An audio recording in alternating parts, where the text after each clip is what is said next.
Assalamualaikum warahmatullahi wabarakatuh. Selamat pagi teman-teman semua. Perkenalkan, nama aku Silviana Maharani. Pada kali ini diamanahkan menjadi pendidik mata pelajaran ekonomi Rumbel UI tahun 2020. Pagi ini merupakan pertemuan pertama untuk mata pelajaran ekonomi. Ada 3 hal yang akan kita bahas pada hari ini. Yang pertama, pengantar ekonomi, pasar dan elastisitas, dan yang terakhir adalah manajemen. Apa sih ilmu ekonomi itu? Ilmu ekonomi adalah ilmu yang mempelajari tindakan yang dilakukan oleh manusia untuk memenuhi kebutuhannya dengan sumber daya yang terbatas. Ruang lingkup ilmu ekonomi ada 2, mikroekonomi dan makroekonomi. Inti dari permasalahan ekonomi adalah adanya kelangkaan. Jadi, adanya keterbatasan sumber daya untuk memenuhi seluruh keinginan dan kebutuhan individu. Prinsip ekonomi adalah dengan pengorbanan tertentu untuk mendapatkan hasil yang sebesar-besarnya atau pengorbanan sekecil-kecilnya untuk mendapatkan hasil tertentu. Jadi, kita tidak bisa mengatakan prinsip ekonomi itu adalah pengorbanan minimal untuk hasil yang maksimal. Lalu muncullah biaya peluang. Dari permasalahan ekonomi tadi, kita dihadapi oleh beberapa pilihan atau yang namanya trade-off. Dari pilihan-pilihan yang ada, kita disuruh menentukan satu pilihan atau membuat keputusan. Kita membuat satu keputusan dari berbagai pilihan. Ada pilihan-pilihan yang tidak kita ambil. Nah, pilihan-pilihan yang tidak kita ambil itulah yang disebut dengan biaya peluang atau opportunity cost. Jadi, biaya peluang atau opportunity cost adalah biaya kesempatan tertinggi yang dikorbankan atau tidak jadi diambil karena kita telah mengambil suatu keputusan.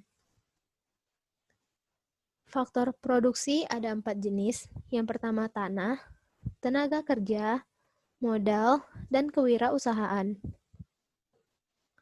Lalu masalah ekonomi terbagi 2, masalah ekonomi secara klasik dan masalah ekonomi secara modern.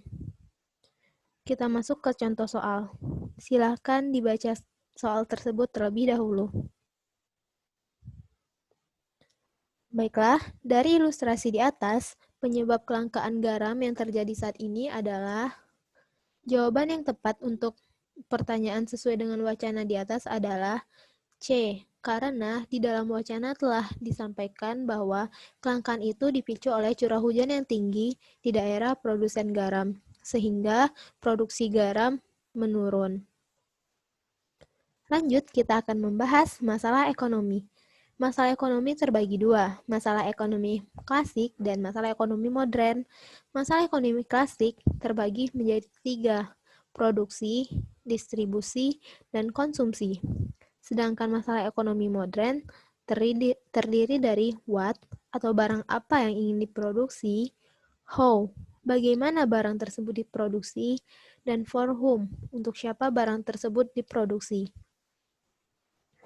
Kita masuk ke contoh soal. Silahkan baca soal tersebut terlebih dahulu. Berdasarkan soal di atas, maka jawaban yang tepat untuk permasalahan Anis adalah C. Karena Anis memiliki permasalahan bahwa gantungan kuncinya itu belum dikenal oleh masyarakat, sehingga Anis harus mengetahui terlebih dahulu untuk siapa barang tersebut diproduksi.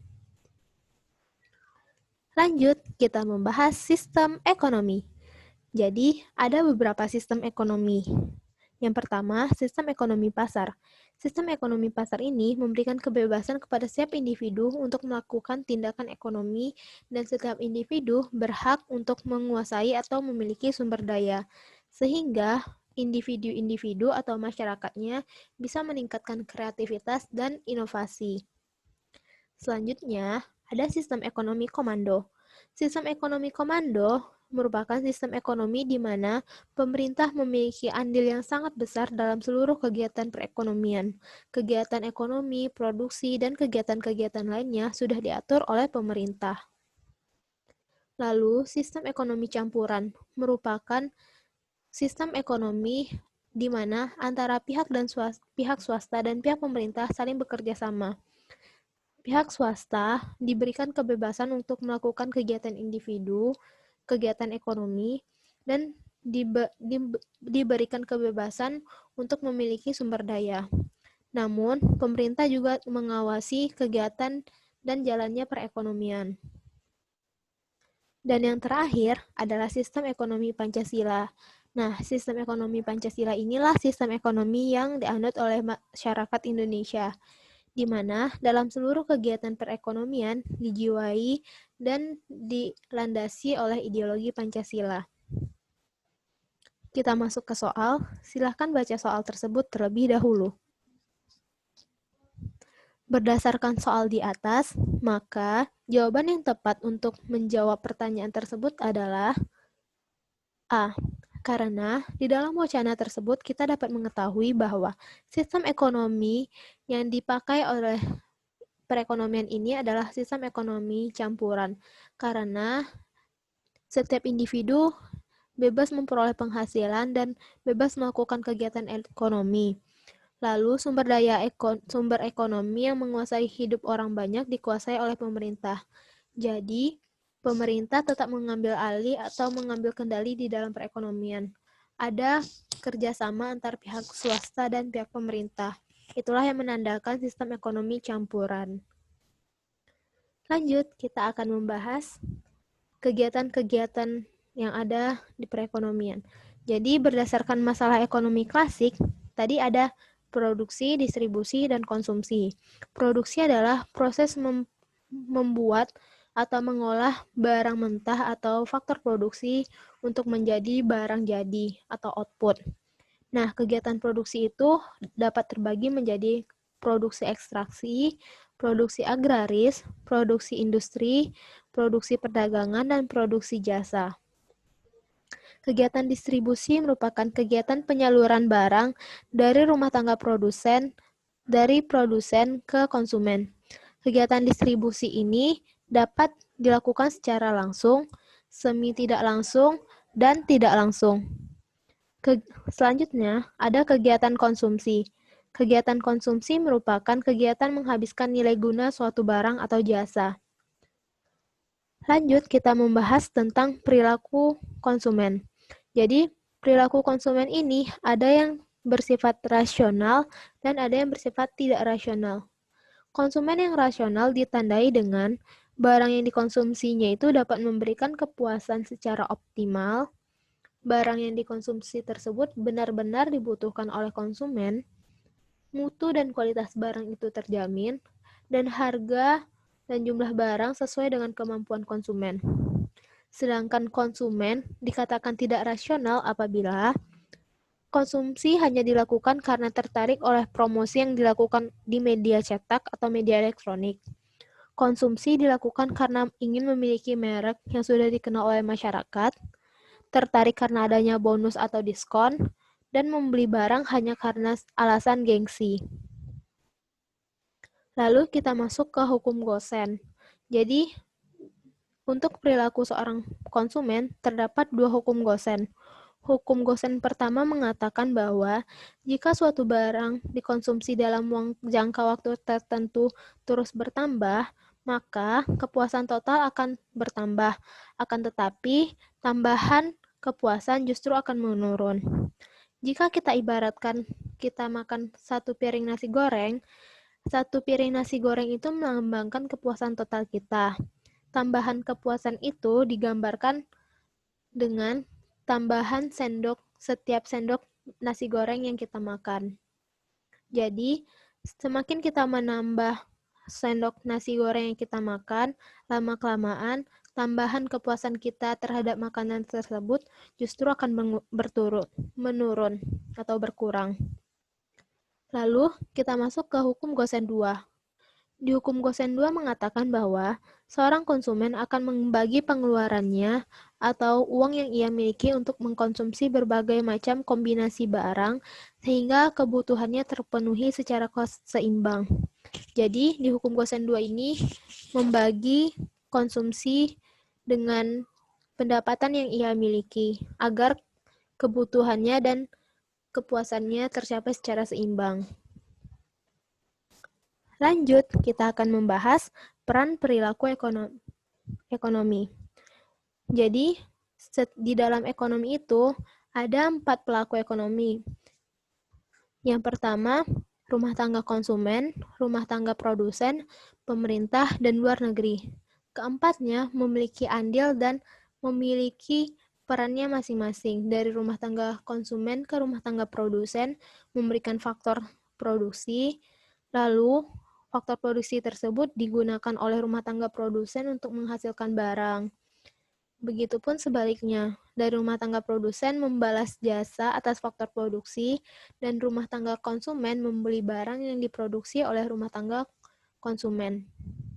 Pemerintah menetapkan pajak kepada rumah tangga produsen dan konsumen, lalu untuk luar negeri dilakukan kegiatan berupa ekspor-impor barang, jasa, ataupun faktor produksi. Kita masuk ke soal. Silakan baca soal tersebut terlebih dahulu. Jawaban yang tepat untuk soal di atas adalah E.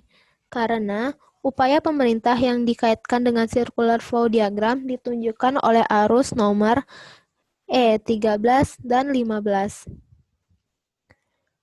Selanjutnya, kita akan membahas permintaan. Ketika kita membahas permintaan, maka kita akan berbicara dari sisi konsumen. Permintaan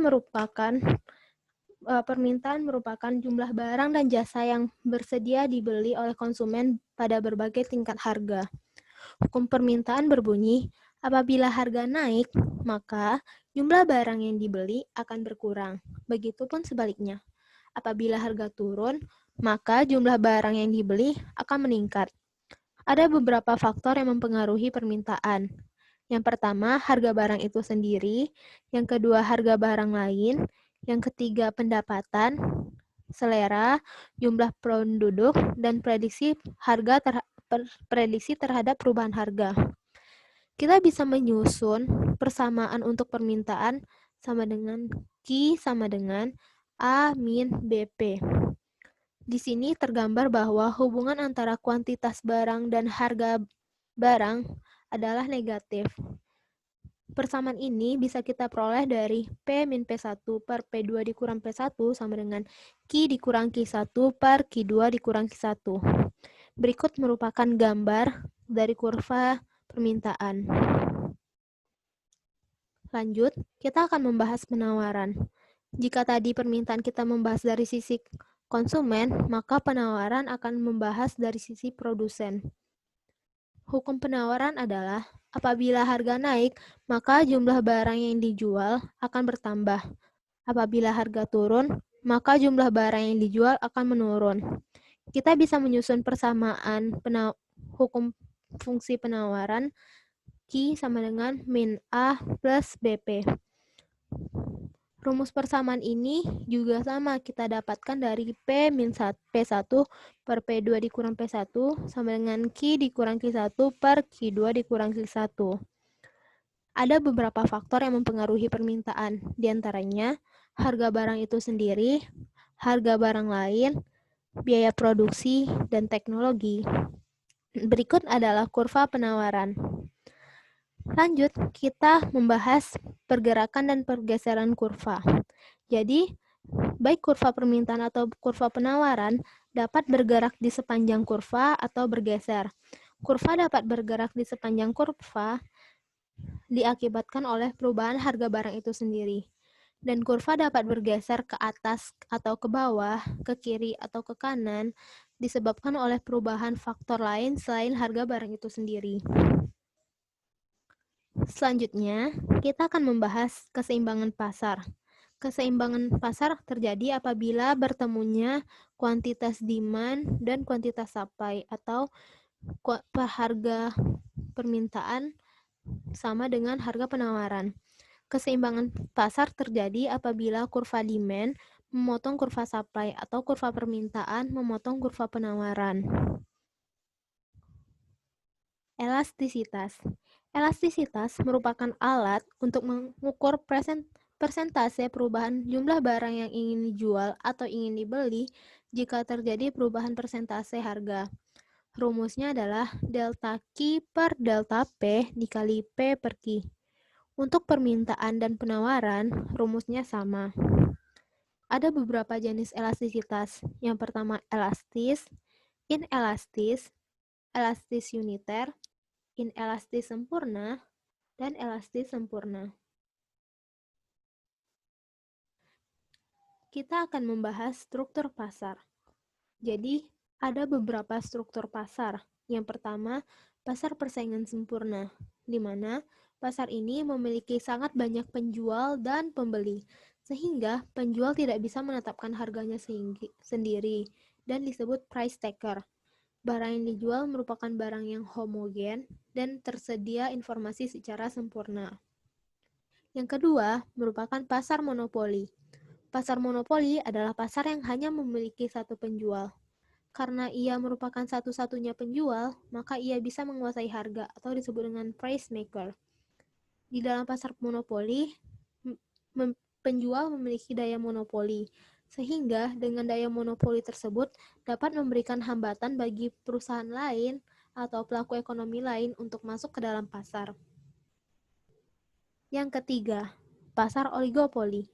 Pasar oligopoli adalah pasar yang memiliki beberapa penjual yang menguasai harga. Karena terdapat beberapa penjual, maka akan terjadi aksi reaksi antar penjual, sehingga harga yang ditetapkan cenderung kaku dan sulit untuk berubah. Dan yang terakhir adalah pasar persaingan monopolistik. Pasar persaingan monopolistik ini adalah pasar yang memiliki banyak penjual dan pembeli, di mana barang yang dijual merupakan barang yang terdiferensiasi, baik terdiferensiasi oleh merek, terdiferensiasi oleh iklan, oleh kemasan, dan yang lain-lainnya. Ada pembeda antar barang satu dan barang yang lainnya. Dan yang terakhir, kita akan membahas tentang manajemen. Apa sih manajemen itu? Manajemen adalah suatu proses yang terdiri dari kegiatan perencanaan, pengorganisasian, pengarahan, pengkoordinasian, dan pengendalian. Ada 6 unsur manajemen: man, money, material, mesin, method, dan market. Fungsi manajemen ada 4, dimulai dari perencanaan atau planning, pengorganisasian, actuating atau penggerakan, dan yang terakhir diadakannya controlling. Ada bidang-bidang manajemen. Yang pertama, manajemen produksi, manajemen pemasaran, manajemen keuangan, dan manajemen sumber daya manusia. Kita lihat contoh soal yuk. Nah, silakan baca contoh soal berikut terlebih dahulu. Berdasarkan contoh soal di atas, maka jawaban yang tepat untuk pertanyaan tersebut adalah C. Karena unsur manajemen market ditunjukkan oleh poin 1, 3, dan 4. Membuat kemasan produk yang mewakili selera konsumen, membuat iklan dari produk secara berkala, dan memperbaiki layanan purna jual bagi konsumen yang memerlukan. Sekian untuk materi pagi hari ini. Semoga bermanfaat. Terima kasih sudah mendengarkan. Sampai jumpa lagi. See you.